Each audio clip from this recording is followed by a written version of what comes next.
Apprenons à mieux donner aux autres dans notre vie. Vous le savez, dans tous les textes sacrés, que ce soit la Bible ou tout autre, il est dit que celui qui donne recevra. Et ça, c'est très important de bien comprendre cela, de ne pas vivre de manière trop égoïste. Dans la vie, nous pouvons donner une attention, donner un regard, donner un sourire, donner de son temps, de sa patience, donner de ses capacités, parfois donner son aide, et même à certains moments, pourquoi pas donner de l'argent dans certaines situations. Dans la vie, il y a une multitude de possibilités de donner. Et c'est très important de ne pas être toujours... Voilà, nous sommes, comme on dit, dans une société des droits et des devoirs, et de donner et de recevoir. Et vous voyez à quel point les gens aujourd'hui pensent beaucoup à recevoir avant même de donner. Maintenant, donner est un acte important. Il ne s'agit pas de donner n'importe comment. Et beaucoup de gens donnent n'importe comment, que ce soit dans leur vie sentimentale, dans leur vie familiale, amicale, professionnelle. Il ne faut pas donner pour recevoir, pas donner pour être aimé, apprécié, pas donner pour se faire valoriser, pas donner parce qu'on a peur d'être abandonné, pas donner et puis faites compte, mettre l'autre sous notre dépendance. Il ne faut pas aider de façon excessive où on empêcherait l'autre de faire un apprentissage. Il ne s'agit pas de devenir quelque part un manipulateur, on pourrait dire, même si c'est pas forcément méchant, on n'a pas l'impression, mais voilà, on empêche l'autre d'apprendre quelque chose qu'il doit le faire. Et je crois que c'est important. Beaucoup de gens qui manquent d'amour, fin de compte, dans des relations, ils donnent de façon excessive, de façon inappropriée. Et on voit sur les réseaux sociaux beaucoup de gens qui disent « Oh, de toute façon, hein, ceux qui donnent se font bouffer ». Voilà une croyance limitante qu'on entend souvent. Ceux qui donnent se font bouffer. Donc, les trop gentils se font bouffer. Donc, vaut mieux ne pas être gentil, faire attention et ne pas trop donner. Non.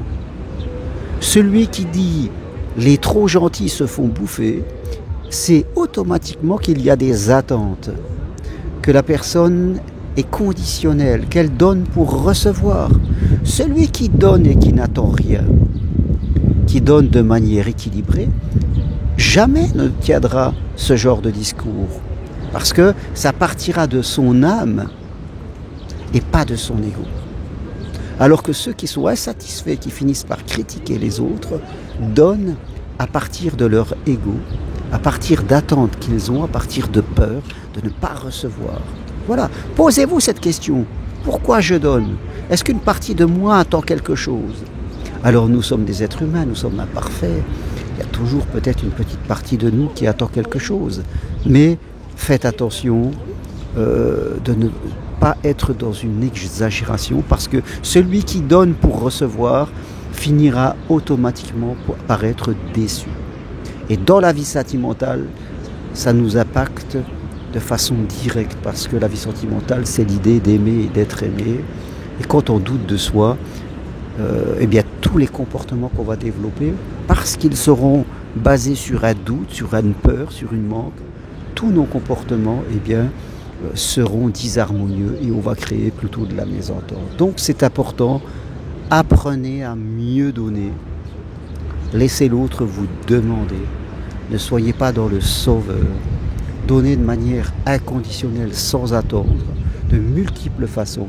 Ne soyez pas envahissant, ne soyez pas dépendant, ne soyez pas peureux et ne soyez pas dans l'attente. Voilà ce que je peux vous dire. Et là, vous aurez des belles relations avec les autres. Et si vous voulez aller plus loin, venez marcher sur le chemin de Compostelle.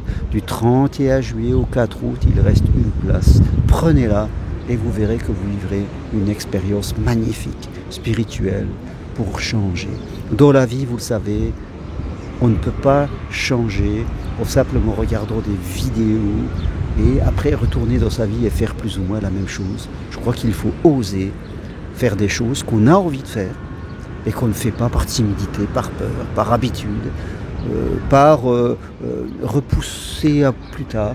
Et en général, on ne fait pas. Voilà, merci à vous. Et si vous voulez aller plus loin, écrivez-moi. Toutes les infos pour me contacter sur mon site germainroncari.com. À bientôt. Merci. Au revoir.